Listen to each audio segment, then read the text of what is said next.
o testemunho do Espírito Santo. Um exemplo manifesto do perigo desta inversão, nós o temos no modo como encaram muitos protestantes uma frase de São Paulo na sua epístola aos Romanos, 8,16. Os romanos, a quem escreve São Paulo, estão abatidos pelos sofrimentos com que se têm defrontado após a sua conversão. Na sua inexperiência, ficam desanimados com a ideia de que talvez Deus não esteja satisfeito com eles, uma vez que lhes aparecem estas tribulações e contratempos. São Paulo procura soerguer-lhes o ânimo, fazendo-lhes ver que, se sofremos com Cristo, é para sermos glorificados com Ele. O sofrer é antes um sinal de que somos filhos de Deus. E o próprio Espírito Santo se encarrega de nos atestar que somos filhos de Deus, quando de fato somos, é claro.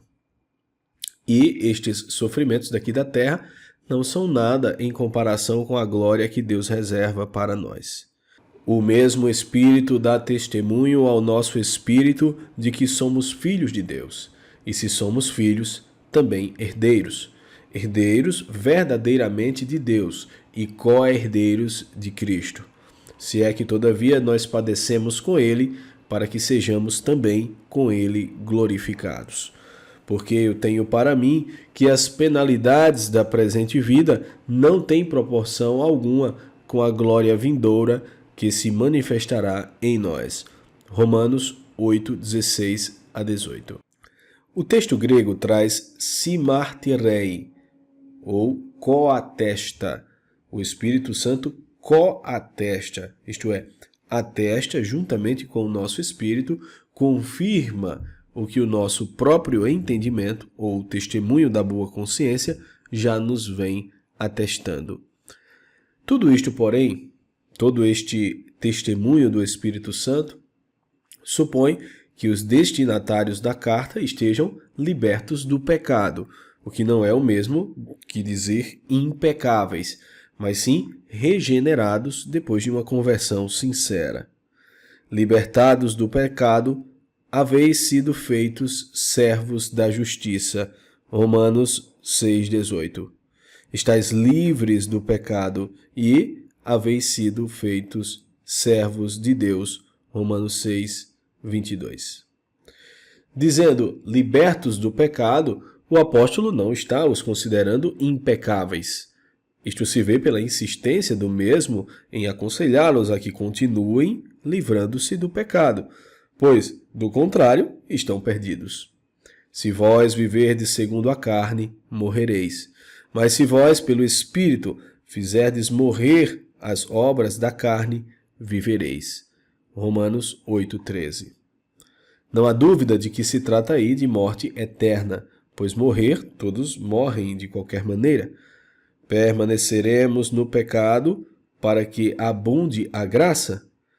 Deus nos livre, porque uma vez que ficamos mortos ao pecado, como viveremos ainda nele? Romanos 6, 1 e 2. Não reine, pois, o pecado do vosso corpo mortal, de maneira que obedeçais aos seus apetites, nem tampouco ofereçais os vossos membros ao pecado por instrumentos de iniquidade, mas oferecei-vos a Deus como ressuscitados dos mortos, e os vossos membros a Deus como instrumentos de justiça. Porque o pecado vos não dominará, pois já não estáis debaixo da lei, mas debaixo da graça. Pois que pecaremos porque não estamos debaixo da lei, mas debaixo da graça? Deus tal não permita. Romanos 6, 12 a 15. O pecado não vos dominará. É a confiança de São Paulo de que os fiéis saberão corresponder à graça abundante que lhes vem na nova lei. Mas Deus tal não permita, exprime sempre o receio de que os cristãos queiram entregar-se voluntariamente ao pecado. Mais adiante, nesta mesma epístola aos Romanos, falando sobre os judeus que rejeitaram a Cristo, São Paulo os considera como ramos que foram quebrados da árvore do povo de Deus, sendo em seu lugar enxertados os cristãos. Mas vem sempre a advertência para que estes não se ensoberbeçam com isto. Pois se Deus não perdoou aos ramos naturais, também os enxertados devem temer que Deus não lhes perdoe. Romanos 11, 18 a 21. Se o cristão não permanece na bondade, também será cortado. Romanos 11, 22. E o próprio Deus tem o poder para enxertar de novo os judeus na sua própria árvore. Romanos 11, 23 e 24. Não há motivo, portanto, para que o cristão se ensoberbeça com a ideia de uma segurança absoluta, a qual de fato não existe, sendo a soberba, ao contrário, o caminho para cair na reprovação divina. E não precisamos mais repetir aqui aquelas advertências bem claras que já expusemos há pouco, de que os que fazem tais e tais coisas não possuirão o reino de Deus. 1 Coríntios 6, 9 e 10, Gálatas 6, 19 a 21. Diante disto, qual é o papel da verdadeira igreja que quer realmente ensinar a doutrina de São Paulo, que é exatamente a mesma doutrina de Jesus? É exortar aos seus fiéis para que se libertem do pecado, de todo o pecado. Ouvindo a sua exortação, os fiéis, uma vez que gozam do livre-arbítrio, e uns cooperam com a graça e outros não, ou se libertarão do pecado com o auxílio da graça de Deus, ou continuarão a ele escravizados por sua própria culpa. Os que se libertam realmente do pecado serão filhos e herdeiros de Deus, co-herdeiros de Cristo. E a estes, naturalmente, o Espírito Santo lhes infundirá paz e tranquilidade, juntamente com o testemunho da boa consciência. Não é necessária para isto nenhuma insinuação da nossa parte. Se por acaso alguém que procede irrepreensivelmente, que cumpre exatamente o seu dever, que segue sempre os ditames da própria consciência, que tem de seus pecados passados um arrependimento sincero, ainda que se mostre receoso e cheio de temor, é o caso de lhe dizermos que expulse tais temores infundados e que o próprio Espírito Santo se encarregará de lhe atestar que é realmente um filho de Deus. Mas os que continuarem presos aos seus vícios, aos seus pecados, sem a necessária emenda, sem o arrependimento, estes, enquanto permanecerem assim, não são filhos de Deus, neste sentido especial em que São Paulo toma aí esta expressão, no de herdeiros do céu. E, portanto, o Espírito Santo não lhes poderá atestar isso, pois seria uma mentira, e o Espírito Santo não mente. Realmente, o mesmo Divino Mestre que nos diz: todo o que comete pecado é escravo do pecado, João 8,34, nos diz também: ninguém pode servir a dois senhores, Mateus 6,24. O que é que procuram fazer algumas seitas protestantes? Exatamente o inverso. Convencidas de que para alguém estar em graça de Deus é preciso, primeiro de tudo, estar plenamente certificado disto, procuram incutir no espírito de todos os seus adeptos a ideia de que são filhos de Deus e que o Divino Espírito Santo lhes está atestando isto, que são realmente co-herdeiros de Cristo e herdeiros do céu. Ora, a coisa mais fácil deste mundo é um pecador que está aferrado ao pecado convencer-se de que é filho de Deus e de que irá para o céu com toda certeza, se este pecador vem sendo trabalhado por uma seita que o já convenceu de que nem a observância da lei divina, nem as obras boas contribuem para a justificação do homem, nem são necessárias para a salvação, e que o vai sempre acostumado a ver em Jesus Cristo exclusivamente um advogado que temos para com o Padre. 1 João 2,1. E nunca isto, um justo juiz que há de vir na glória de seu Pai com os seus anjos, e então dará a cada um a paga segundo as suas obras. Mateus 16, 27. Tanto mais que este crente está acostumado a olhar para o que se passa neste mundo e a ver como frequentemente os advogados conseguem pôr no olho da rua muitos que deveriam permanecer sob as grades da prisão. E pode facilmente esquecer que o advogado que temos para com o Pai é, como diz o próprio São João, Jesus Cristo justo. 1 João 2:1. E sendo justo, só pode advogar a causa daqueles que realmente são dignos de receber o perdão, por se acharem sinceramente arrependidos. Não venham os protestantes dizer que se distingue facilmente a voz do Espírito Santo e a voz do nosso próprio orgulho e presunção, pois podemos logo dar uma amostra bem clara do contrário. Todas as seitas protestantes, ao mesmo tempo que vão imbuindo da sua própria interpretação os seus adeptos, vão incutindo também neles a ideia de que o Divino Espírito Santo ilumina, esclarece a inteligência de cada um para bem penetrar o sentido das Escrituras. O resultado é que, como veremos, as interpretações da Escritura são as mais disparatadas e contraditórias. Mas todos os protestantes, desde Lutero até o mais recente Nova Seita, estiveram e estão plenamente convencidos de que a sua interpretação foi o Divino Espírito Santo quem lhes inspirou. Nunca foi tão caluniado o Espírito Santo como nestes últimos tempos, desde o nascimento do protestantismo até os dias de hoje. O Espírito Santo é infalível, não há dúvida alguma. A questão está apenas em saber quando é que o Espírito Santo nos fala e quando é que nos está falando no nosso íntimo, o nosso próprio eu, instigado por uma secreta vaidade. O ensino das epístolas. Erram, lamentavelmente, os protestantes em muitas passagens das epístolas por uma razão bem compreensível. Muitas e muitas frases dos apóstolos são escritas de acordo com as necessidades dos seus destinatários, de conformidade com a correção de que precisam no momento. Mas os protestantes as querem aplicar indistintamente a todos os casos, a todas as pessoas. E, como nem sempre é possível fazê-lo com todas as exortações, escolhem para isto as frases que mais lhes agradem, de acordo com a sua ideologia.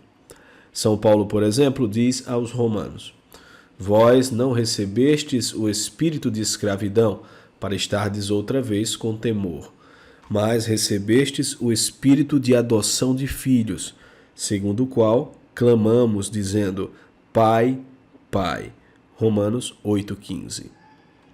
É precisamente o versículo que antecede aquele em que São Paulo se refere ao testemunho do Espírito e que já comentamos no número anterior. Já São Pedro, na sua primeira epístola, diz o seguinte: E se invocais como Pai aquele que, sem acepção de pessoas, julga segundo a obra de cada um, vivei em temor durante o tempo da vossa peregrinação. 1 Pedro 1,17. Eis aí São Paulo aconselhando que não se tenha temor, mas sim uma confiança filial. São Pedro, ao contrário, dizendo que se deve temer e durante toda a vida. Há alguma contradição nisto? Não há. Deus é Pai e é juiz justíssimo. Deve-se ter confiança na sua misericórdia, que é infinita, e temer a sua justiça, que é inexorável. São Paulo fala aos romanos que estão invadidos pelo temor, dominados pelo pessimismo, e é preciso lembrar-lhes que Deus é Pai, e havemos de estar tranquilos e ter confiança nele. Os que vivem na graça de Deus, se sofrem, isto não é sinal de que estejam incorrendo no desagrado divino. Já aos filipenses, a quem São Paulo é obrigado a advertir: nada façais por porfia nem por vanglória, mas com humildade. Filipenses 2:3. O mesmo apóstolo das gentes exorta a trabalhar na obra da salvação com receio e com tremor. Filipenses 2:12. São Pedro, por sua vez, fala a cristãos que estão muito confiados em que Deus é Pai e estão se esquecendo de que este mesmo Pai é também juiz justíssimo, que julga segundo as obras de cada um, sem fazer acepção de pessoas, e por isto estão arriscados a caírem no pecado e no relaxamento, e, consequentemente, na condenação eterna. Todos, indistintamente, cristãos e pagãos, católicos e protestantes, judeus e gentios, santos e pecadores, têm que passar pelo seu tribunal de uma justiça perfeita, e aí prestarão contas de tudo o que fizeram, ou de bom ou de mal. 2 Coríntios 5:10. É certo que se levará em conta naturalmente o perdão que receberam aqueles que fizeram o que era necessário para obter este perdão. Por isso, havemos de ter em toda a nossa vida a confiança em Deus, que é nosso Pai, que quer nos salvar, que vela sobre todos os nossos passos, que está sempre pronto a nos ajudar com a sua graça. E havemos de ter em toda a nossa vida, ou como diz São Pedro, durante o tempo da nossa peregrinação, o temor por causa da nossa miséria, da nossa inconstância e fragilidade, uma vez que é necessário que correspondamos à graça, e não podemos garantir que sempre seremos fiéis a ela. Ostentar certeza absoluta disto seria desconhecer a nós mesmos e nutrir uma presunção que nos privaria desta mesma graça. É por isto que São Filipe de Neri, um santo muito engraçado, apesar da sua resolução inabalável de servir a Deus e jamais ofendê-lo, dizia sempre nas suas orações a Jesus sacramentado: Jesus, cuidado com Filipe, ele pode atraiçoar-vos.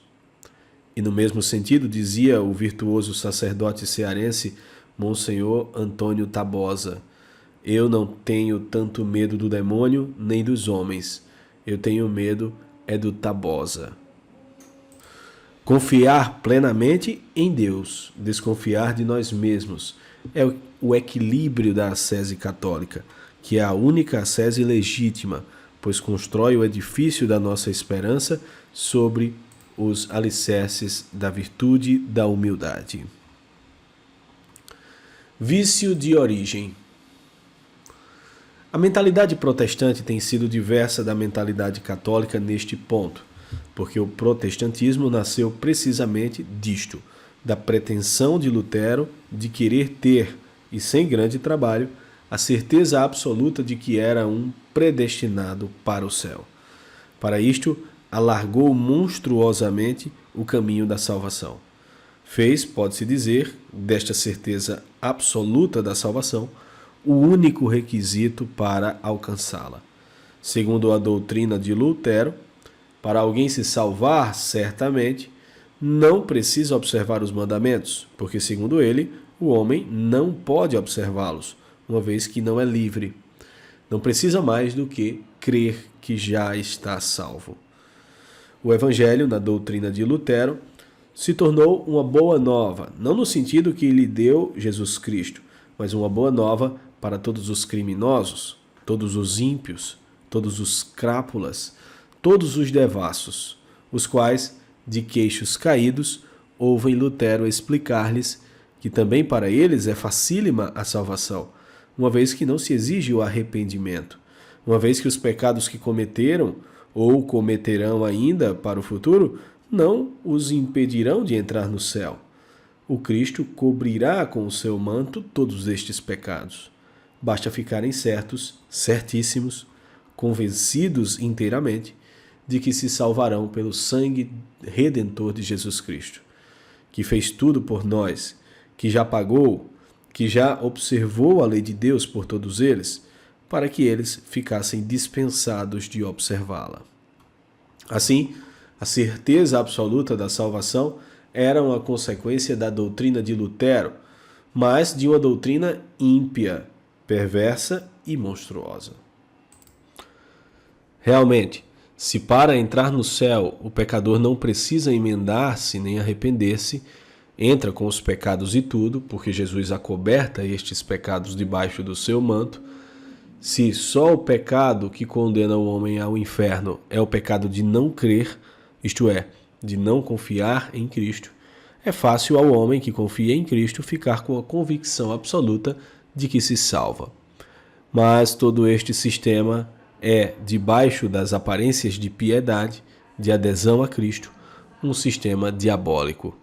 Nem Deus, nem o Evangelho, nem homem algum de bom senso pode estar de acordo com isto, porque é fazer do Evangelho a porta aberta para todos os crimes, todas as misérias e degradações. Um quadro maravilhoso. Os protestantes de hoje não concordam, nem podiam concordar com semelhante teoria. Foram obrigados a fazer uma notável alteração no sistema luterano. O homem é livre e, para salvar-se, precisa arrepender-se, emendar de vida, deixar o pecado, o que é o mesmo que reconhecer que o pecado que não foi convenientemente retratado impede de entrar no céu. Mas onde se mostra toda a inexperiência dos protestantes é em querer conciliar esta nova doutrina com a ideia de certeza absoluta da salvação. Dizer ao crente que ele tem certeza absoluta de salvar-se é, no caso, garantir que ele não pecará jamais. Exatamente, dizem os protestantes. O crente está completamente liberto do pecado. Se algum, pois, é de Cristo, ou, mas de acordo com o texto grego, se algum está em Cristo, é uma nova criatura. 2 Coríntios 6,17.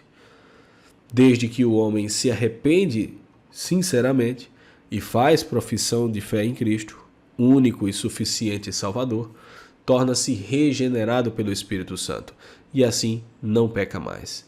É a maravilhosa transformação que o Evangelho realiza no coração do homem. E como os protestantes não admitem nenhuma distinção entre pecado mortal e pecado venial, porque estas expressões não se encontram na Bíblia, segue-se que o crente não comete pecado de espécie alguma, nem grave nem leve. Se o cometesse e não se arrependesse, iria para o inferno. Mas não vai, porque não peca. E uma amostra que pode estar à vista do público de que estes crentes já estão completamente regenerados e santificados pelo Espírito Santo pode-se ver em muitas seitas. O crente já não fuma, não toca absolutamente em bebidas alcoólicas, não dança e não joga. A igreja dos crentes é constituída exclusivamente de puros e perfeitos. E, enquanto os católicos apresentam o cristão subindo penosamente a montanha da perfeição, em peleja contra as intempéries, contra os animais ferozes, sujeito às vezes a cair ferido nesta luta, embora depois possa levantar-se, no protestantismo é como se o cristão subisse sentado e conduzido docemente por Jesus, dentro de um carrinho de mão ou carrinho fechado, coberto, blindado, para não sofrer nada com os ataques adversos. Daí se vê, portanto, a superioridade do protestantismo sobre a religião católica. Aquele promete aos seus adeptos a salvação com toda certeza, enquanto esta não dá a ninguém a certeza absoluta da salvação, por conseguinte, não traz a paz e a tranquilidade às consciências. O quadro é assim traçado com uma ingenuidade espantosa. Da teoria para os fatos.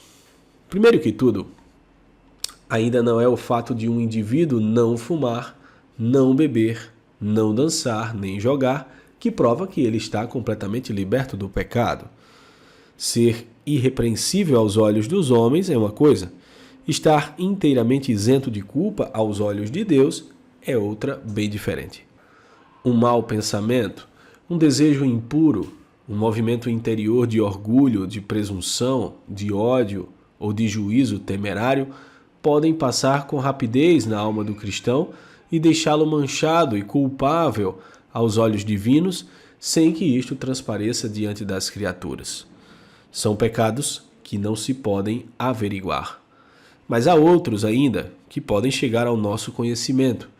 Não repugna que um indivíduo que não fuma, não bebe, não dança e não joga seja capaz de caluniar, de cometer um adultério, de enlear-se em amizades perigosas, de pregar uma mentira, de agir com falsidade, de se mostrar grosseiro e intratável com a família, de detratar da vida alheia, de passar um calote, etc, etc.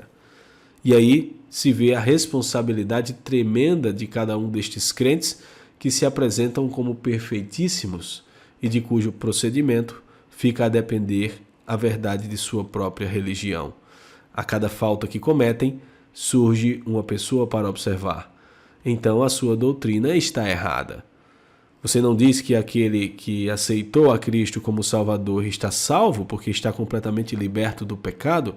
Isto é falso, porque você agora mesmo foi pilhado numa transgressão. E quando se mostram a um protestante os casos de pecados cometidos por crentes e regenerados, a saída é esta. É porque eles não tinham a fé verdadeira ou não tinham o verdadeiro arrependimento. Quer dizer então que aquilo que a princípio se apresentava como o que havia de mais simples neste mundo, agora de um momento para outro se transformou no que há de mais difícil e complicado. Procure, antes de se converter o pecador, o infiel ou o descrente, como vocês queiram chamar, o que vocês diziam a ele que era a salvação, que é coisa muito fácil. Arrependeu-se o homem, aceitou a Cristo como seu único e suficiente Salvador, como seu Salvador pessoal, já está salvo, completamente regenerado, não peca, não pode perder-se jamais. Agora que o homem pecou, vem a ter notícia do seguinte: seu arrependimento, que o seu coração lhe dizia ser sincero, sua aceitação de Cristo, que ele fez de tão boa vontade, não valiam, não eram verdadeiros, porque para isto era preciso que se pudesse garantir que ele jamais voltaria a cometer nenhum pecado, nem grave, nem leve, em toda a sua vida. Ora, isto não se pode garantir de pessoa alguma. Os batistas e a certeza da salvação. Deste jeito, a tal garantia absoluta de que se está salvo definitivamente já neste mundo se evapora completamente. É precisamente o que se dá com os batistas. Se por acaso o leitor é protestante e pertence a alguma outra seita, pode muito bem confrontar com o que se passa lá nos seus arraiais, dentro da doutrina de sua denominação. Como já tivemos ocasião de observar, o protestantismo teve origem no cérebro de um homem que estava preocupado com este problema: como havia de ter certeza absoluta da sua salvação. Encontrou uma doutrina que lhe fornecesse esta certeza absoluta. O homem não é livre. Deus é quem faz em nós o bem e o mal. É Ele quem guia os passos de uns para a salvação e os de outros para a condenação eterna, porque a observância dos mandamentos é impossível. O pecado, mesmo existente na alma, não impede o homem de entrar no céu, porque se ele tem fé, isto é, confiança em Jesus Cristo, está salvo, mesmo que tenha muitos pecados e deles não se arrependa, porque arrependimento seria uma hipocrisia, uma vez que não é livre. Deus não olha para estes pecados, não lhe são imputados. Assim ensinou Lutero, e daí nasceu a doutrina de Calvino, a predestinação de uns para o céu e de outros para o inferno. Dentro desta horrorosa doutrina, é natural que um homem se julgue com a salvação garantida. Se eu acho que estou no número dos predestinados para o céu, penso que dê no que der, faça o que fizer, chegarei lá sempre. Pobrezinhos daqueles que estão predestinados para o inferno, mas isto é lá com eles, não me interessa, nem tenho jeito a dar. Foi assim que começou o protestantismo. Ora, Os batistas, no princípio, seguiram esta doutrina calvinista da predestinação de uns para o céu e outros para o inferno, e a proclamaram solenemente na Confissão de Fé de Filadélfia, no ano de 1742, a qual espousou as ideias da Confissão de Westminster, 1641 a 1648, francamente calvinista, acrescentando-lhe os princípios batistas: independência de cada igreja, batismo dos adultos, etc. Mas acontece que, pouco a pouco, foram os protestantes sentindo horror a esta doutrina calvinista. E como não é de admirar, os batistas resolveram abandoná-la. Foi o que fizeram na Confissão de New Hampshire, em 1833, na qual se diz, no artigo 6º, cremos que a salvação é concedida gratuitamente a todos, segundo o Evangelho, que é o dever imediato de todos aceitá-la por meio de uma fé sincera, ardente e obediente, que não há empecilho algum à salvação do maior pecador que existe sobre a terra, a não ser a sua própria perversidade e rejeição voluntária do Evangelho. Ficaram alguns batistas apegados à doutrina calvinista, porque há várias subdivisões entre os batistas. Há 26 denominações batistas nos Estados Unidos agora. É o que nos informa o pastor batista William Carey Taylor no seu livro É Possível a Perda da Salvação? Página 31. Mas a grande maioria dos batistas segue a Confissão de New Hampshire. E esta é a doutrina comumente ensinada pelos pastores batistas na América do Sul. Entretanto, estes mesmos pastores batistas pregam abertamente a certeza absoluta da salvação. Como pode ser isto? Que os batistas calvinistas, admitindo que Deus já decretou desde toda a eternidade e de uma maneira irrevogável que uns irão para o céu e outros para o inferno, isto independentemente das obras de cada um, nutram em si esta ilusão de certeza absoluta de sua salvação, se compreende muito bem. Mas, homens que admitem, primeiro, que somos livres e podemos pecar a cada instante. Segundo, que a graça não violenta a nossa liberdade, mas é preciso que cooperemos com ela. Terceiro, que um pecado cometido, seja ele qual for, se não for retratado pelo arrependimento, nos põe em estado de condenação ao inferno, pois nem ao menos os batistas fazem distinção entre pecado mortal e pecado venial. Como é que estes homens podem pregar uma certeza absoluta da salvação? Isto é o que naturalmente aguça a nossa curiosidade. Vejamos, portanto, a doutrina dos batistas.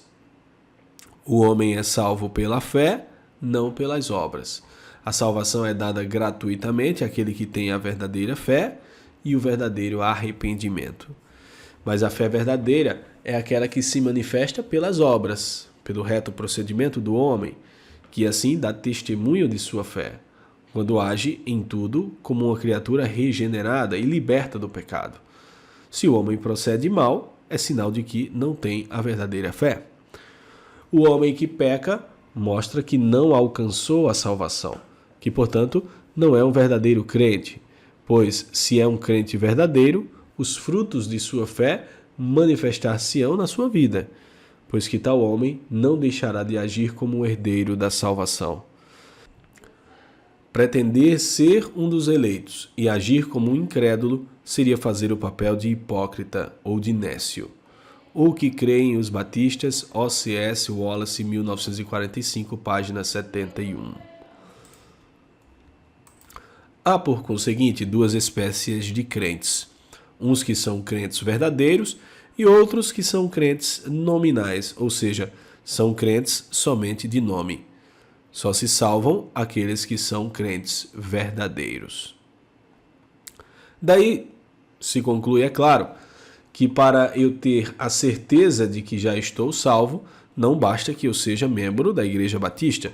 É preciso, além disto, que seja um crente verdadeiro.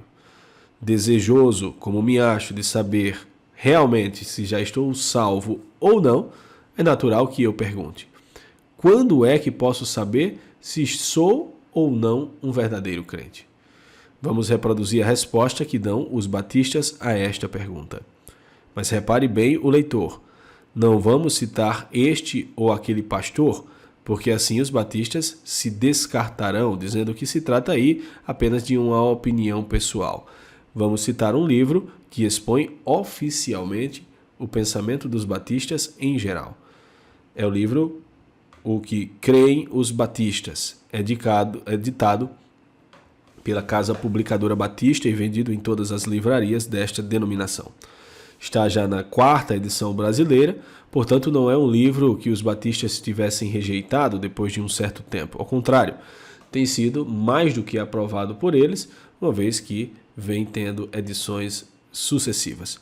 Dizemos 4ª edição brasileira, porque se trata de tradução de uma obra norte-americana do Sr. O.C.S. Wallace, muito conhecida dos batistas em várias partes do mundo.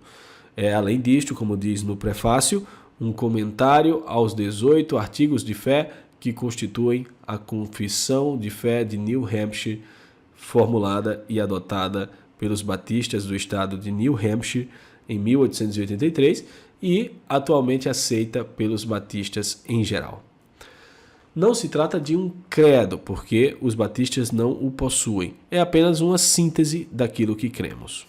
Pois bem, se eu pergunto quando é que sei que sou um crente verdadeiro, que é o mesmo que dizer quando é que sei que já estou salvo, eis aí a resposta deste livro, que é destinado a prestar seus bons serviços na orientação doutrinária do povo batista. Abre aspas. A demonstração de ser alguém um crente verdadeiro só é completa no fim da vida. A corrente da âncora não terá sido provada satisfatoriamente enquanto cada elo não tiver sido provado. Assim também, o crente não terá dado prova suficiente da realidade da sua fé até que essa fé tenha sido provada, quer na mocidade, quer na velhice, desde o princípio até o fim da jornada. Um homem pode enganar os outros durante muitos anos, até que uma circunstância inesperada venha pôr a descoberto seu verdadeiro caráter. Ele mesmo pode estar iludido e recusar-se a uma submissão completa a Cristo, como o Evangelho exige, crendo ser possível obter a vida eterna pelo menor preço. Neste caso, fica convencido de que realmente alcançou a vida e, animado por essa esperança, passa a executar os deveres cristãos sem, por muito tempo, ter de enfrentar uma provação a que não possa resistir. Como consequência de sua própria ilusão, o homem deixa-se descansar numa segurança falsa e será despertado só quando sobrevier alguma prova imprevista ou tentação para a qual não esteja preparado. Então, se revela o fato de que sua vida anterior apresentava apenas uma transformação externa e não era o resultado de uma mudança interior. Fecha aspas. Mas, direi eu, passei muitos anos santificando-me sem cometer nenhum pecado. Será que eu ainda não sou o crente verdadeiro? Será que não tenho a verdadeira fé? Vejamos o que diz o mesmo citado livro. Abre aspas. Uma experiência passada, embora extraordinária, não é motivo que justifique a esperança do céu. Anos gastos na fiel observância das obrigações religiosas não podem garantir a segurança eterna do homem que já deixou de andar em conformidade com a vontade de Deus. Se o presente é caracterizado pela impiedade, mundanismo e indiferença, falta a prova de fé e a evidência da regeneração desapareceu. Em tal caso, será tolice da parte do homem esperar um lugar entre os santos. Fecha aspas.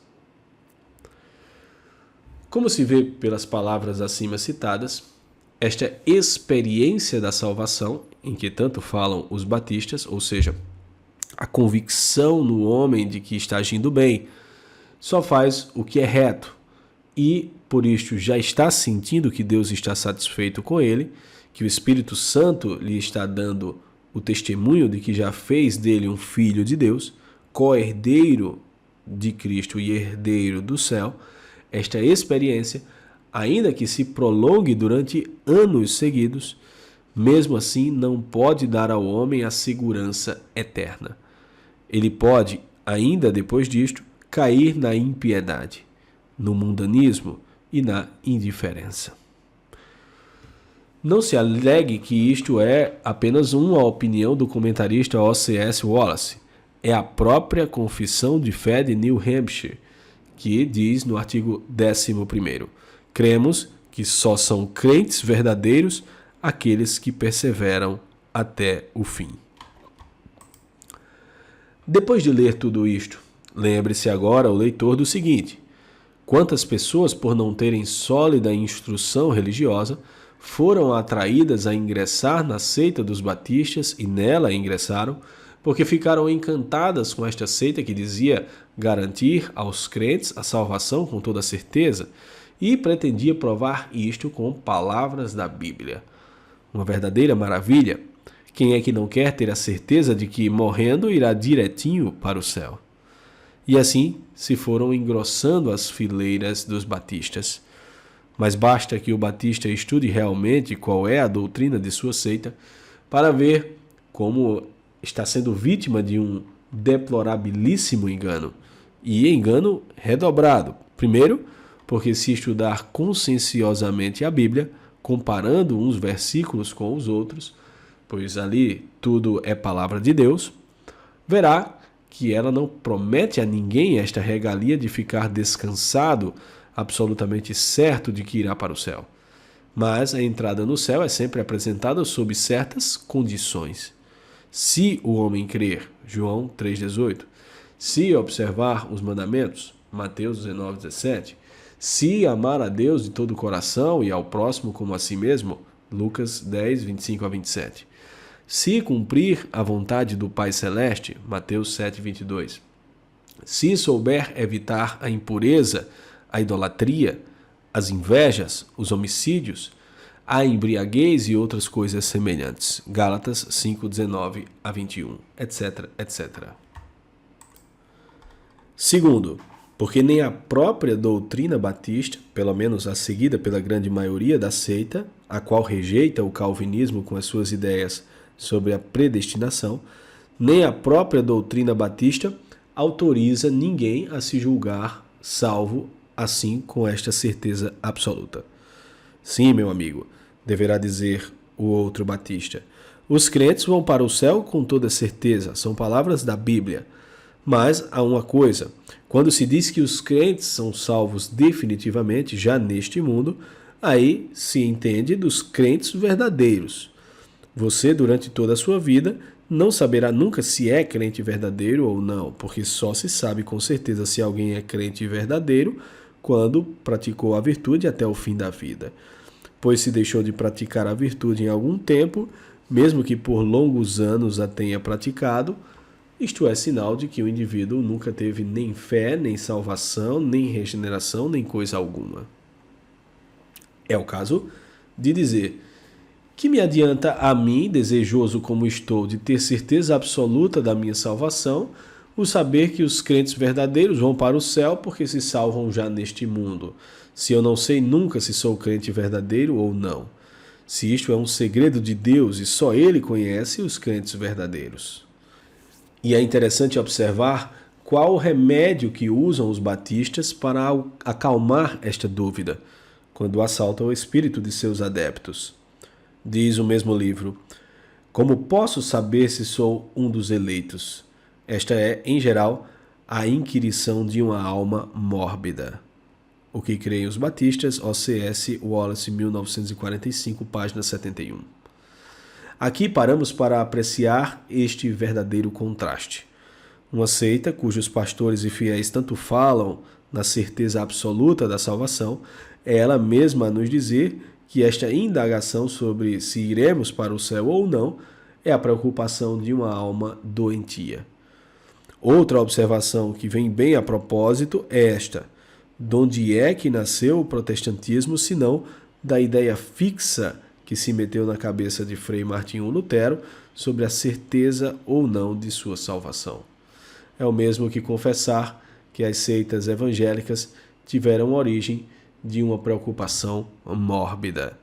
Se a pergunta, como posso saber se sou um dos eleitos, dominando insistentemente o espírito de uma pessoa, é sinal de uma doença mental, neste caso, aqueles médicos, psicólogos e historiadores que, estudando a fundo a vida de Lutero, viram nele um indivíduo anormal, se nos apresentam cobertos de toda razão.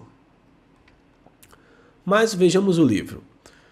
Como posso saber se sou um dos eleitos é, em geral, a inquirição de uma alma mórbida. Todas as vezes que surgir a dúvida, volte-se a alma para Jesus. Em vez de alimentar dúvidas, esta grande doutrina da palavra de Deus dá maior certeza. O que creem os batistas, O.C.S. Wallace, 1945, página 71. De modo que o crente batista, assaltado pela dúvida se já está salvo ou não, abre a sua Bíblia e nela vai encontrar o remédio para as suas inquietações. Vai buscar o conforto naqueles grandes ensinamentos. Quem crê no Filho tem a vida eterna.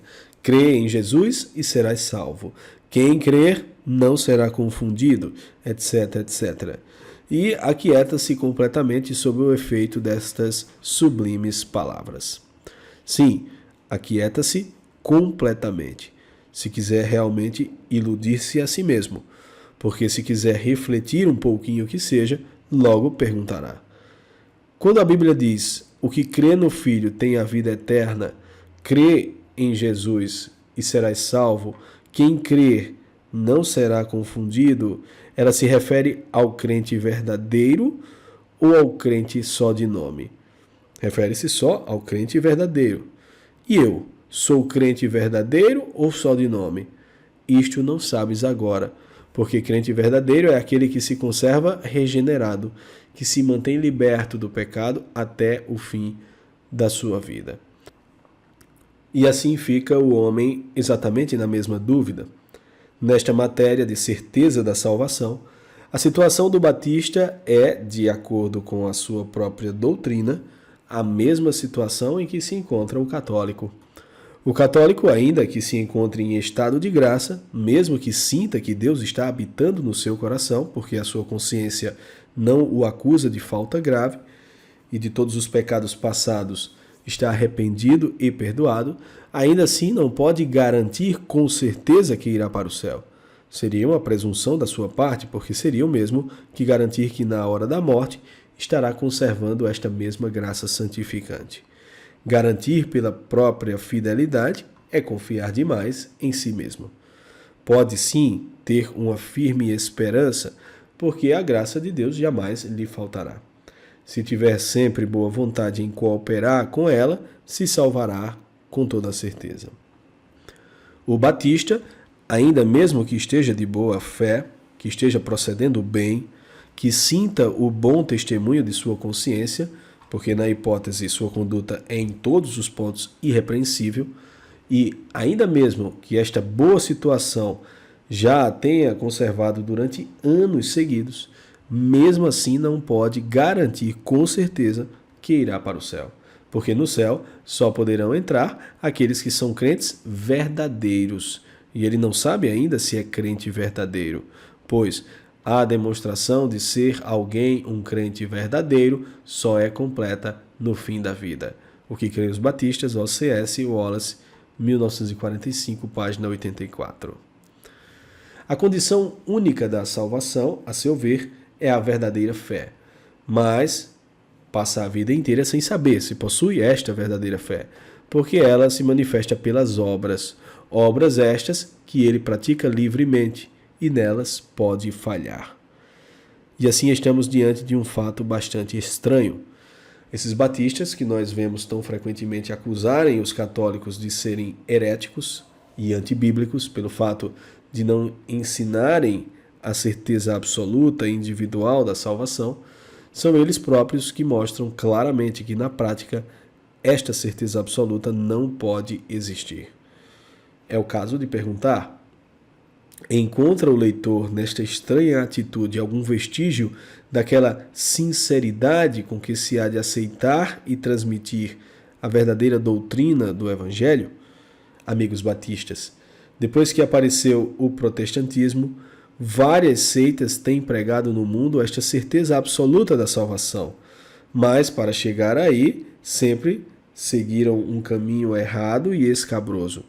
Se vocês querem também chegar a esta conclusão, enveredem por algum desses maus caminhos.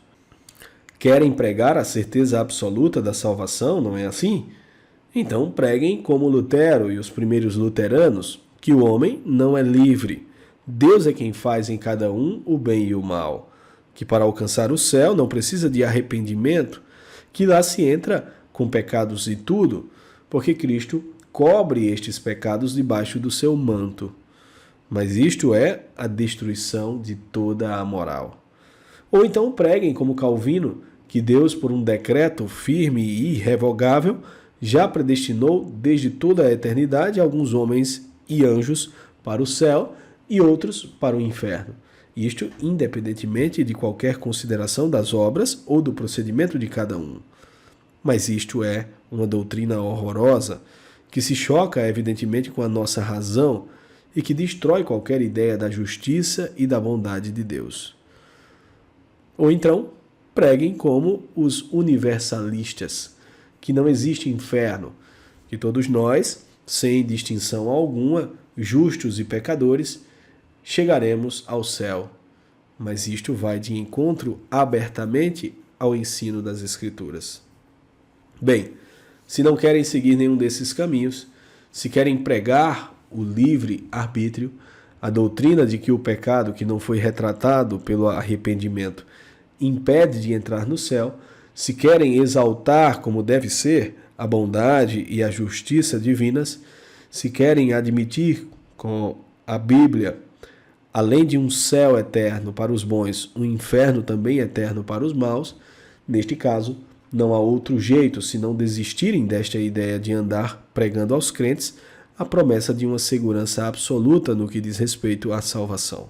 Sim, porque há um fenômeno que ninguém jamais poderá negar, pois está à vista de todos: a fragilidade da nossa natureza, a inconstância do coração humano. A desigualdade das graças. Todo o mal dos batistas neste ponto, e é também o mal de muitas outras seitas protestantes, é embalar-se com um sonho e não encarar a realidade. É imaginar que a todos são concedidos os fenômenos extraordinários que são limitados a algumas pessoas. Fazem como a criança que, vendo a firmeza com que os equilibristas fazem em cima do arame as mais incríveis acrobacias, ficasse pensando que isto era um sinal de que ela mesma podia fazê-las também, esquecida de que, para aquilo, se faz mister um dom especial. Não há dúvida que nós vemos os prodígios operados pela graça nos grandes santos, uns desde a mais tenra infância, outros desde o momento de sua conversão. Entraram de cheio no serviço de Deus com a firmeza inquebrantável, agigantaram-se cada vez mais na vida sobrenatural e seguiram para o céu num caminho direto, sem cometerem nenhuma falta, nem mesmo venial, ao menos deliberada. Aos olhos dos homens, podiam parecer impecáveis, mas era uma ação tão abundante do Espírito Santo que lhes infundia, além das virtudes, um horror muito grande ao pecado, que este, fosse qual fosse, lhes afigurava o que havia de mais inconcebível. E assim, era livremente que eles realizavam em si o ideal da perfeição. E o realizavam apesar das tentações, por vezes bem acerbas, que tiveram de suportar. É fácil notar pelas Escrituras a transformação extraordinária que, a partir do dia de Pentecostes, se verificou no espírito dos apóstolos, os quais, de ignorantes, passaram a mostrar-se altamente iluminados. De covardes, se fizeram intrépidos. De mesquinhos em certas atitudes, logo se tornaram generosos e santos. Então, antes de Pentecostes não tinham a fé verdadeira? Tinham sim, mas era tão importante a missão que eles haviam de exercer, lançando depois de Cristo as bases da verdadeira igreja, que era preciso que se realizasse na sua inteligência, no seu coração e em toda a sua alma uma ação superabundante e eficacíssima do Divino Espírito Santo, em grau muito mais elevado do que no comum dos fiéis. E esta operação maravilhosa se verificou precisamente no dia em que lhes chegou a vez de saírem pelo mundo, substituindo a Cristo na obra evangelizadora. Mas agora perguntamos: estas transformações extraordinárias se têm que operar necessariamente em todos? Não, porque Deus não quer levar todas as almas pelo mesmo caminho. Não, porque as graças do Espírito Santo não são distribuídas a todos da mesma maneira, nem na mesma proporção. A cada um de nós foi dada a graça segundo a medida do dom de Cristo. Efésios 4, 7. Não, porque além de não serem iguais as graças concedidas, também é certo que nem todos cooperam com a graça da mesma forma. Haverá injustiça nesta distribuição desigual das graças? Nenhuma, porque se Deus dá a todos uma graça suficiente para a salvação, cada um trate de salvar-se com esta graça que recebeu. Nada tem que ver com a maior liberalidade que Deus usa para com outros, pois Deus dá os seus dons a cada um da maneira que bem lhe apraz. Ora, acontece que estas seitas, apegadas à ideia de certeza absoluta da salvação, dada já neste mundo, e não sabendo explicar exatamente em que sentido a salvação é um dom gratuito de Deus, imaginam o seguinte sistema: a salvação é dada de graça pelo Divino Espírito Santo a todo aquele que tem fé, e é dada quando o Espírito Santo regenera o indivíduo.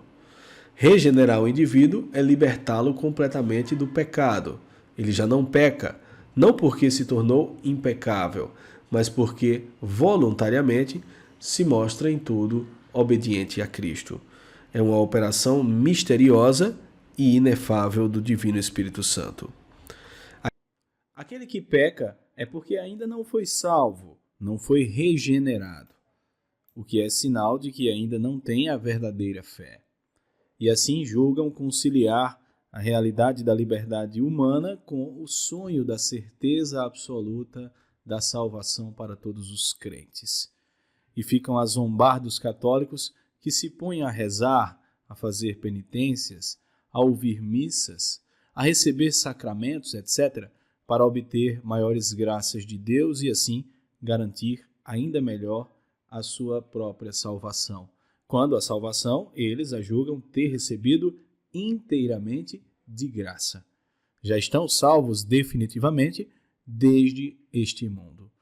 Foi o Espírito Santo que, num momento, transformou a sua alma e eles se tornaram regenerados e purificados para sempre. E isto é um dom concedido a todo verdadeiro crente e todo aquele que tem a verdadeira fé. O protestante, portanto, considera a fé, a salvação e a regeneração como sendo uma peça inteiriça, que não se quebra nunca e que nunca se perde, como um presente que ou se dá para sempre ou então não se deu ainda de forma alguma. Tudo isto vai muito bem enquanto o protestante não peca. E é tão fácil um homem pecar. Mais fácil ainda quando se julga superior a outra pessoa, seja ela qual for, porque isto é o mesmo que privar-se da graça. Deus resiste aos soberbos e dá a sua graça aos humildes. 1 Pedro 5:5. Os próprios batistas reconhecem que, mesmo depois de ter levado anos de vida santa e frutuosa, o homem ainda pode pecar. E o protestante que peca está numa situação lamentabilíssima. Caiu fragorosamente das grandes alturas, a que se julgava elevado na sua presunção. Embalado como esteve até agora com a pretensão de que já está salvo, já está regenerado, ou por cegueira não leva em consideração os pecados que vai cometendo e deles, portanto, não se arrepende, e neste caso é o maior dos infelizes, julgando-se salvo quando está fora do caminho da salvação. Vai morrer sorrindo, pensando que o céu se lhe vai abrir de par em par, mas não sabe a surpresa que o espera no outro mundo, porque lhe falta o arrependimento e porque Deus o julga segundo as suas obras.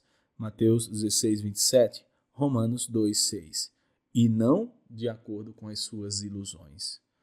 Ou então, sente o remorso do pecado cometido e uma decepção tremenda se abate sobre o seu espírito.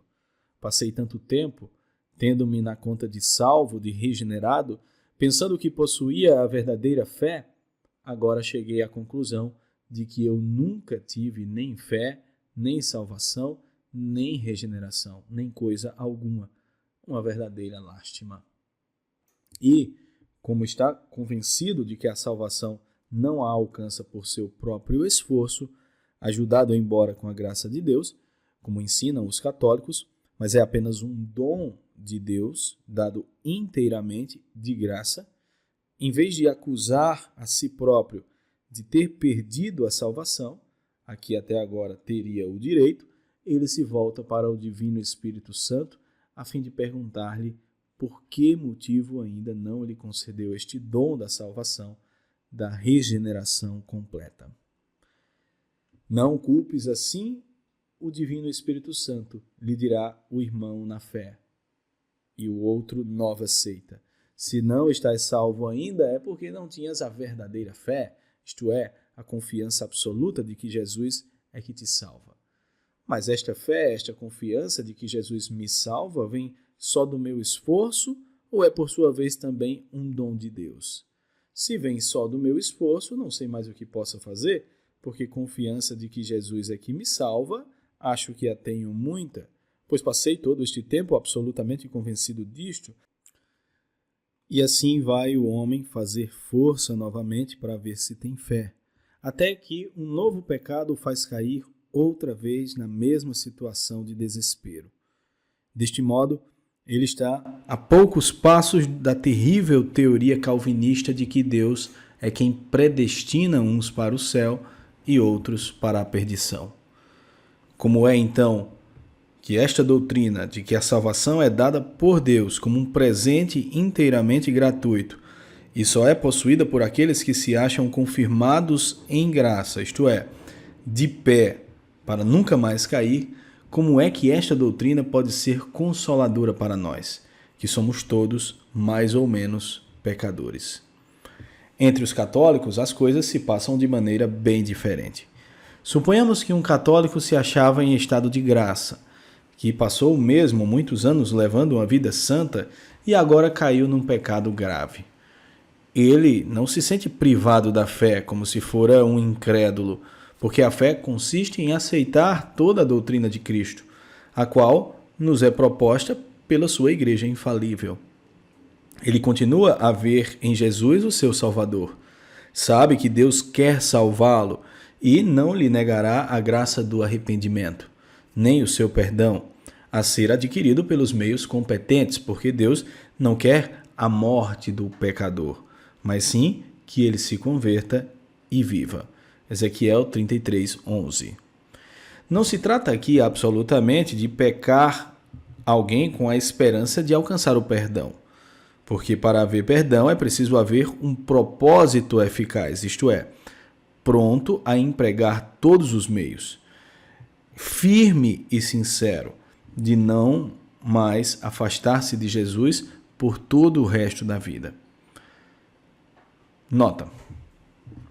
Uma coisa, porém, é o homem aos pés de Deus fazendo o seu firme propósito, e outra, já um bocado diversa, é o mesmo homem às voltas com as seduções da tentação. e aí muitas vezes fraqueja. A mentalidade excessivamente rígida de certos protestantes não pode compreender isto. Acham que desde que o propósito foi alguma vez quebrado, isto é, sinal de que nunca houve o arrependimento. Doutrina muito boa para levar a pobre humanidade ao desespero. Mas é o caso de perguntar: será que esses protestantes se sentem na sua vida tão inflexíveis, tão angelicais, que não experimentam o contraste entre os nossos melhores propósitos e a realidade das nossas imperfeições? Fim da nota. Mesmo quem quisesse abusar da misericórdia divina, pecando com a esperança deste perdão, se arriscaria a cair no endurecimento e não receber a graça da contrição, que Deus pode, por justiça, negar àqueles que querem ludibriar de sua benevolência. É por isto que diz São Paulo: obrai a vossa salvação com receio e com tremor, porque Deus é o que obra em vós o querer e o perfazer, segundo o seu beneplácito. Filipenses 2:12. Trata-se, sim, de soerguer-se pela misericórdia divina aquele que ia seguindo o bom caminho, mas pagou o seu tributo à fragilidade humana.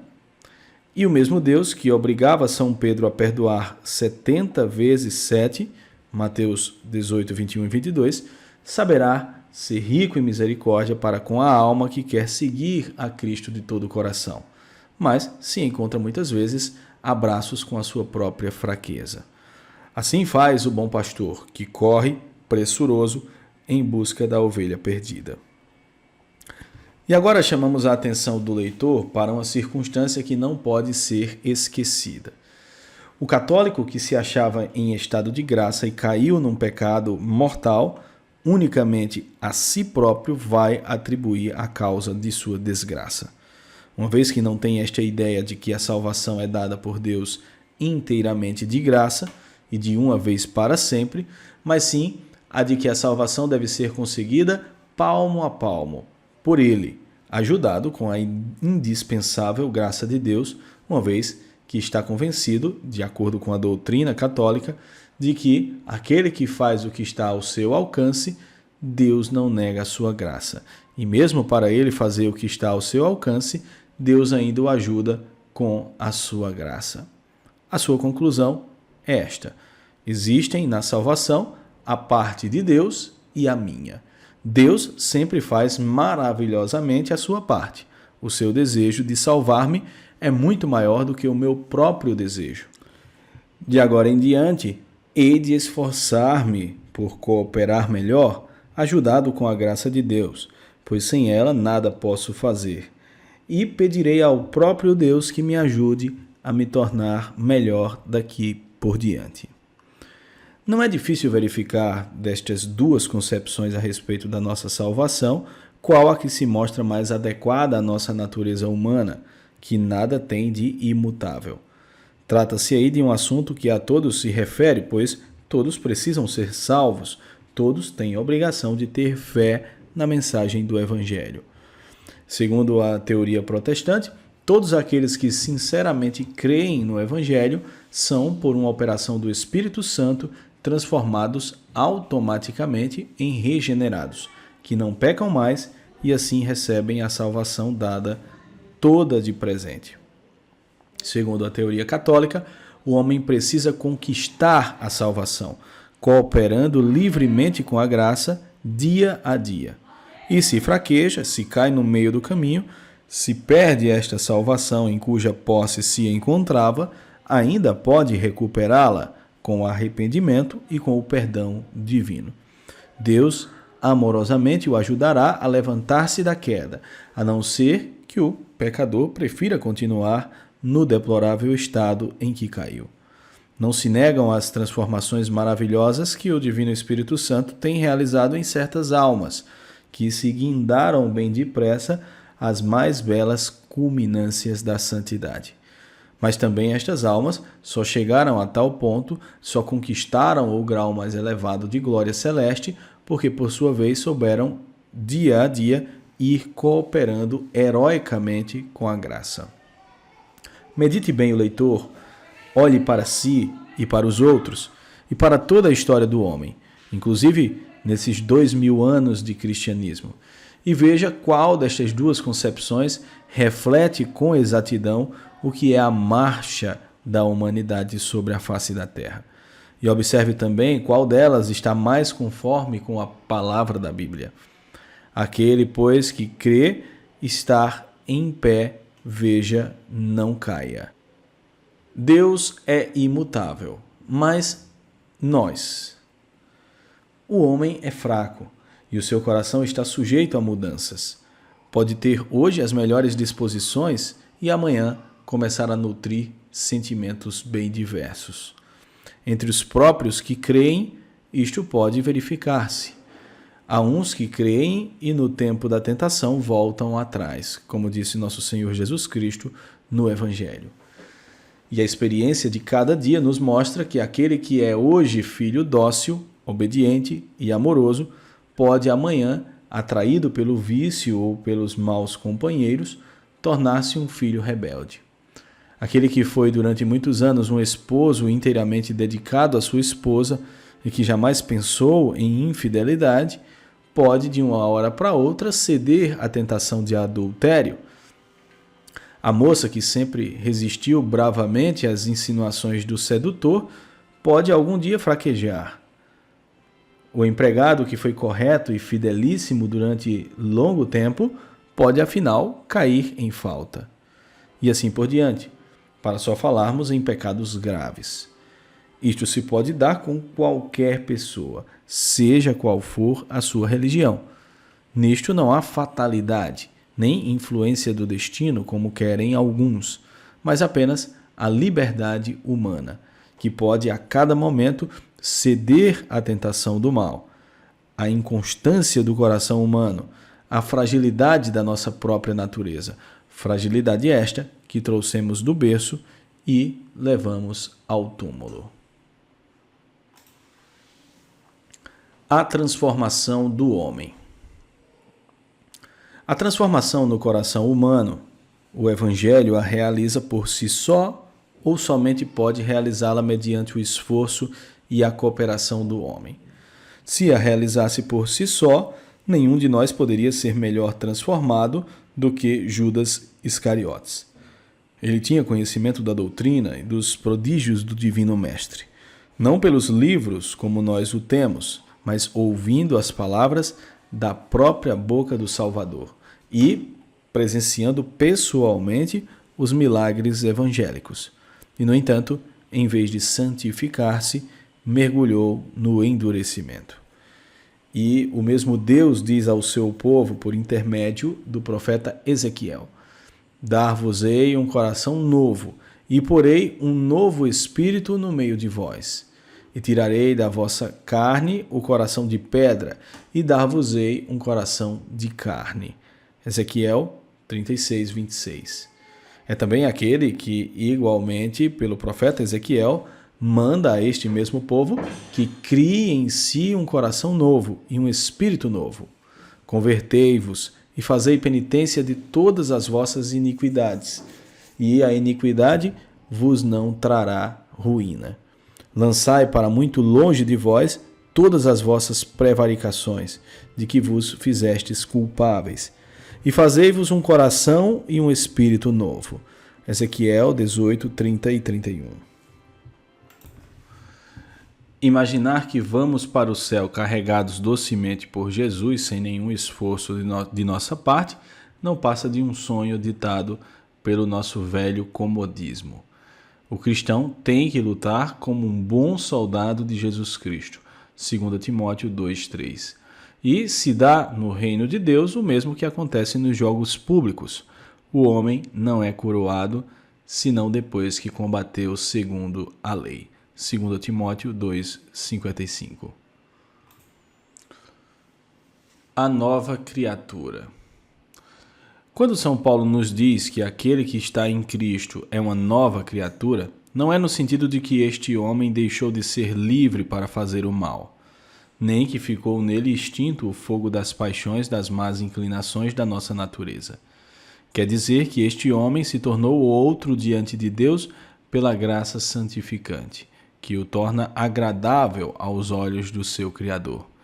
E se tornou outro aos olhos dos homens, pelo seu modo de proceder que todos veem se proceder de um verdadeiro cristão, muito diferente do modo de agir dos pagãos que viviam mergulhados na corrupção, ou dos judeus que eram cheios de maldade e de hipocrisia. Mas São Paulo não diz, com esta frase, que esta situação é inadmissível. Se está em Cristo, é uma nova criatura, mas homem como é, fraco, sujeito a tentações, se não coopera com a graça e cai no pecado mortal, enquanto permanecer neste triste estado, já não está mais em Cristo, porque dele se afastou pelo pecado, e já não é mais a nova criatura, porque está privado da graça santificante e está agindo à maneira do velho homem. O mesmo São Paulo, na sua epístola aos Efésios, exorta os cristãos a se despojarem do homem velho, Efésios 4:22, e a se revestirem do novo. Vestivos do homem novo, que foi criado segundo Deus em justiça e em santidade de verdade, Efésios 4:24. Como poderão revestir-se deste homem novo? O apóstolo mostra em seguida com uma série de exortações. Pelo que, renunciando à mentira, fale cada um a seu próximo a verdade. Se vos irardes, seja sem pecar. Não deis lugar ao diabo. Aquele que furtava, não furte mais. Nenhuma palavra má saia da vossa boca. Não entristeçais ao Espírito Santo. Toda amargura e ira e indignação e gritaria e blasfêmia, com toda a malícia, seja desterrada dentre vós outros. Sede uns para com os outros benignos, misericordiosos, perdoando-vos uns aos outros. Efésios 4:25-32. É, portanto, pelas suas obras, pelo seu modo de proceder, que o cristão se vai tornar um homem novo. Se fosse por uma operação miraculosa em que o homem automaticamente fica transformado em impecável, entrando crisálida e saindo borboleta, não eram necessárias tantas recomendações. Bastava mandar crer em Cristo. Aquelas exortações mostram muito bem que quem não proceder segundo a norma traçada pelo apóstolo já não estará agindo como o novo, mas sim como o velho homem. Não admitindo nenhuma distinção entre pecado mortal e pecado venial, reconhecendo também que, com o pecado na alma, ninguém pode entrar no céu, o protestante tem que admitir que a nova criatura, se tem a certeza absoluta da salvação, é porque não comete nenhum pecado, nem grave, nem leve. Entretanto, a Bíblia nos diz que todo homem cai em pecados, o que se há de entender, pelo menos em pecados leves. Vejamos esta palavra de São Tiago.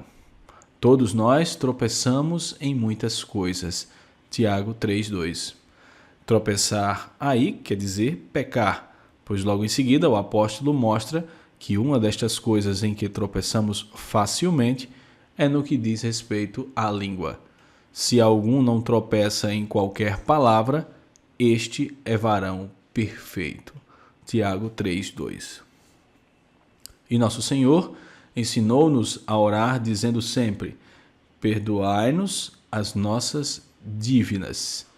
Mateus 6:12. O que mostra que todos os cristãos, ainda mesmo os mais justos e santos, têm sempre alguma coisa de que se penitenciar perante Deus. A certeza do arrependimento?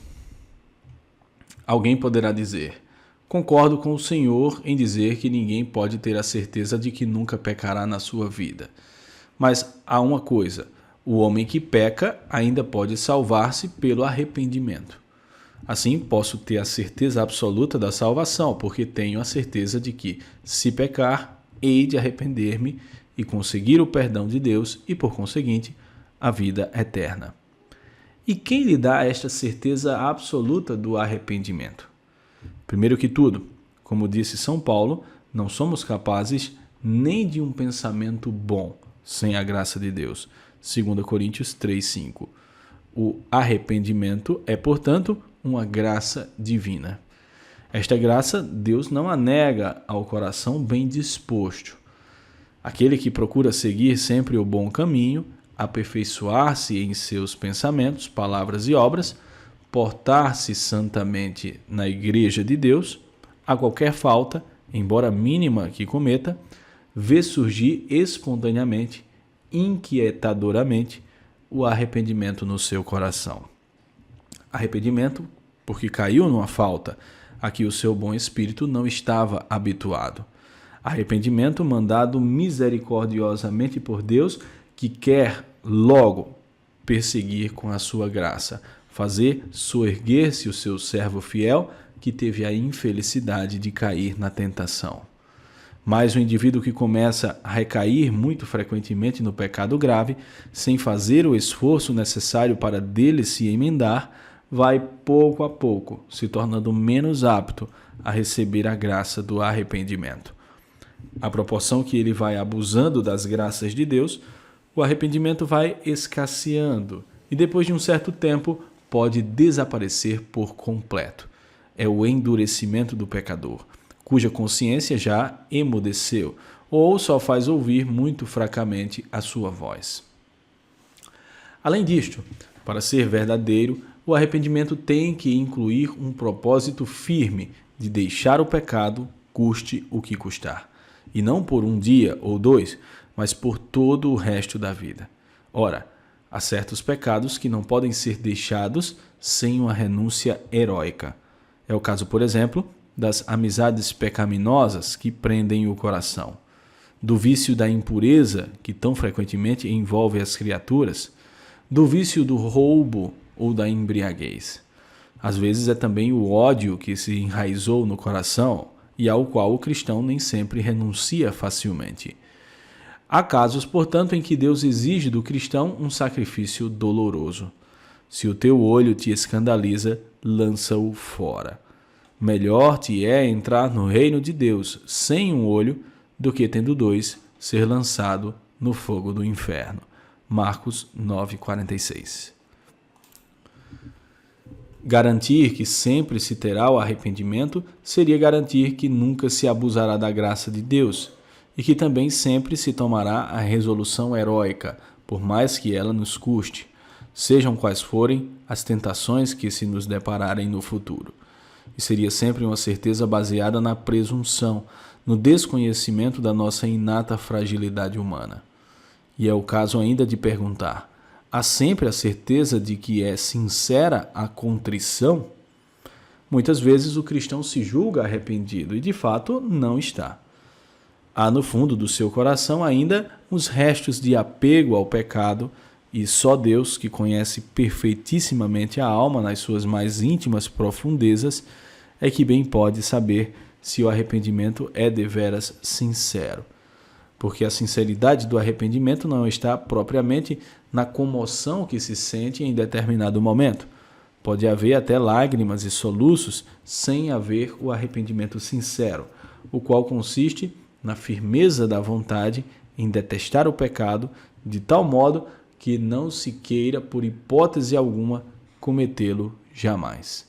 É por isto que podemos ter dúvida sobre se estamos ou não na graça de Deus, sem que isto envolva absolutamente dúvida sobre o poder reparador da morte de Cristo, o qual bem sabemos ser infinito, mas dúvida sim sobre as disposições da nossa própria alma, as quais também são necessárias para a justificação. Bem-aventurado o homem que sempre está com temor. Provérbios 28:14. Às vezes, a falta de arrependimento é tão evidente que não é somente Deus que a percebe. Qualquer observador imparcial pode percebê-la também. Só a alma se ilude a si própria, tendo-se na conta de contrita, sem o estar de fato. Quantas vezes no confessionário acontece que o penitente vem confessar-se na suposição de que está contrito, e o confessor, percebe claramente pelas próprias declarações do penitente que ele não possui a contrição verdadeira. Diz-se arrependido, mas não quer tomar as providências necessárias para fugir às ocasiões do pecado. Adquiriu bens ilicitamente, mas sente repugnância em fazer a restituição. Está empolgado pela paixão, mas não quer afastar-se de vez da criatura que desta paixão é causadora. Diz perdoar, mas não quer nem ver a pessoa que o ofendeu, etc, etc. Se uma criatura nestas condições estiver no protestantismo, está completamente atolada. Em vez de encontrar alguém que a advirta do perigo da condenação em que se encontra, vai deparar-se com um pastor a sugestioná-la de que já está salva, uma vez que tem a fé em Cristo e o arrependimento. A ensiná-la a sentir a experiência da salvação, ou seja, a doce sensação de que Cristo já a salvou. A decantar as belezas de uma religião tão agradável, tão consoladora, que já nos faz gozar neste mundo a certeza absoluta da recompensa celeste. Tranquilidade da firme esperança. Se a Igreja Católica não acena aos seus adeptos com uma certeza absoluta da salvação, é por uma razão muito simples. Porque se trata de um assunto que, segundo os desígnios de Deus, não depende somente de Cristo, depende também de cada um de nós. Se tu queres entrar na vida, guarda os mandamentos. Mateus 19, 17. Se vós viverdes segundo a carne, morrereis. Mas se vós pelo Espírito fizerdes morrer as obras da carne, vivereis. Romanos 8, 13. Nem todo o que me diz Senhor, Senhor, entrará no reino dos céus, mas sim o que faz a vontade de meu Pai que está nos céus. Esse entrará no reino dos céus. Mateus 7, 21. Temos certeza da salvação? Sim, mas uma certeza condicionada. Se cooperarmos com a graça, nos salvaremos com toda certeza. Porque, como disse o grande doutor Santo Agostinho, Deus nos criou sem nós, mas sem nós não nos pode salvar. Isto, porém, não impede absolutamente a paz e a tranquilidade das nossas almas, porque se nas várias vicissitudes da nossa vida só pudéssemos ter paz quando soubéssemos com plena certeza qual o resultado final das nossas empresas, das nossas aspirações, então esta paz seria sempre impossível, ou seria preciso que Deus nos desse primeiro o dom da profecia. Para tudo isto, há um remédio: a doce e humilde confiança em Deus, que é Pai das misericórdias.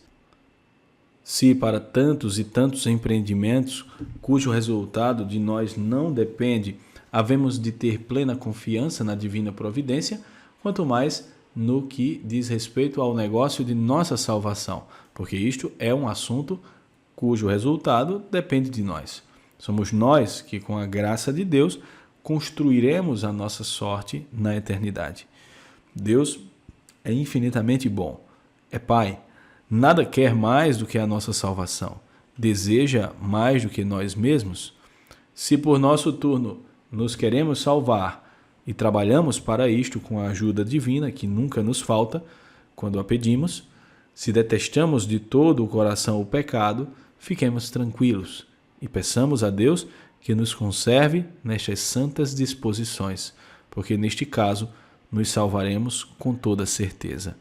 Esta é a nossa firme esperança. Diante da realidade.